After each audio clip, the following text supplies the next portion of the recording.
हाँ जी विजेंद्र जी, आज आप प्रेस वार्ता कर रहे हो जी इसमें एक जो जोरासी के सरपंच पर भी आरोप आप लगा रहे हैं, जी। पूरा क्या मामला है बताइए, अपना परिचय देंगे। सर मैं विजेंद्र कुमार शर्मा, गांव मरपुर जोरासी। गांव की करोड़ों रुपए की पंचायती जमीन को सरपंच ने षड्यंत्र रचते हुए कुछ सरकारी अधिकारियों के साथ अपने नाम पर चढ़ा लिया है और ये बहुत बड़ा फ्रॉड किया गया है, जिसकी शिकायत हमने डीसी साहब को की। डीसी साहब ने एसडीएम साहब से जो है इसकी इंक्वायरी करवाई। इंक्वायरी में वो दोषी पाए गए, जिसके बाद डीसी साहब ने सरपंच को सस्पेंड कर दिया। लेकिन हम ये चाहते हैं कि इसमें अकेले सरपंच दोषी नहीं है, इसमें बहुत बड़ा तंत्र, इसमें सरकारी तंत्र भी काम कर रहा है।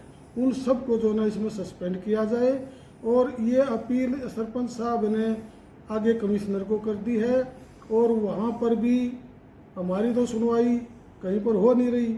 उनके पास तो जी सिफारिश भी है, वो अपने आप बोलते हैं कि भाई हमारी पहुंच बहुत दूर तक है, हमारी सर ना तो कोई सिफारिश है, हम आम आदमी हैं।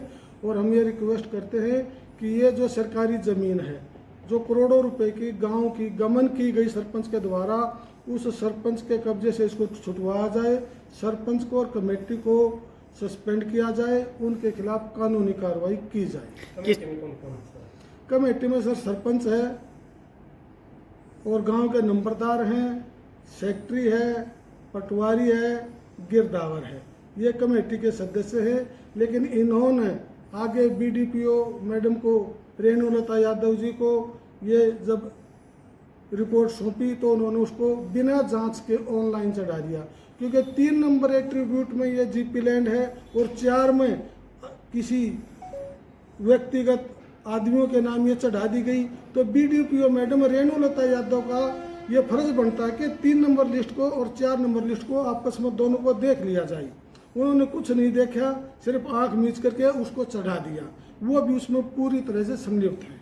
सरपंच साहब तो ये कह रहे हैं कि जी मुझे तो सस्पेंड किया नहीं गया, मुझे तो बहाल कर दिया गया। आप इसको विस्तार से बता दें। सर मैं है कि हम तो शासन प्रशासन पर विश्वास करते हैं, सरकार पर हमें पूरा भरोसा है, अपने अधिकारियों पर पूरा भरोसा है कि वो हमारी सुनवाई करेंगे और जो कानूनी कार्रवाई है, कानूनी कार्रवाई करते हुए इनको पद मुक्त करते हुए इनके खिलाफ मुकदमा भी दर्ज करवाया जाए।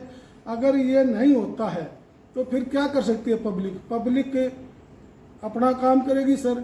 हम जैसे मीडिया के पास गए हैं वैसे पब्लिक के पास भी जाएंगे, हम तो पंपलेट भी बांटेंगे, हम तो धरने प्रदर्शन करने पड़े तो धरने प्रदर्शन करने पड़ेंगे, क्योंकि हमने तो इस पंचायती जमीन को बचाना है। और ये एक गांव का मामला नहीं है, अगर ये दर पर दर अगर खुलता जाएंगे, परत खुलेंगे ना, तो ये बहुत से गांव में ये मामला मिलेगा, कुछ होगा नहीं।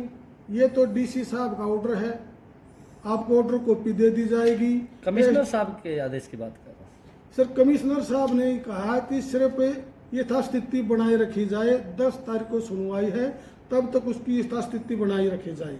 उन्होंने सिर्फ आ करके अफवाह फैलाई है कि मुझे सस्पेंड नहीं किया गया, मेरे को स्टे दे दिया गया, ये सिर्फ अफवाह फैलाई गई है। गाँव में नहीं हटेंगे, चाहे इसके लिए हमें कुछ भी करना पड़े, चाहे हमने धरना प्रदर्शन करना पड़े, भूख हड़ताल करनी पड़े, चाहे पुलिस से पिटाई खानी पड़े, चाहे हमारे ऊपर झूठे केस लगे, कुछ भी लगे, हम इसको अंजाम तक जरूर पहुंचाएंगे।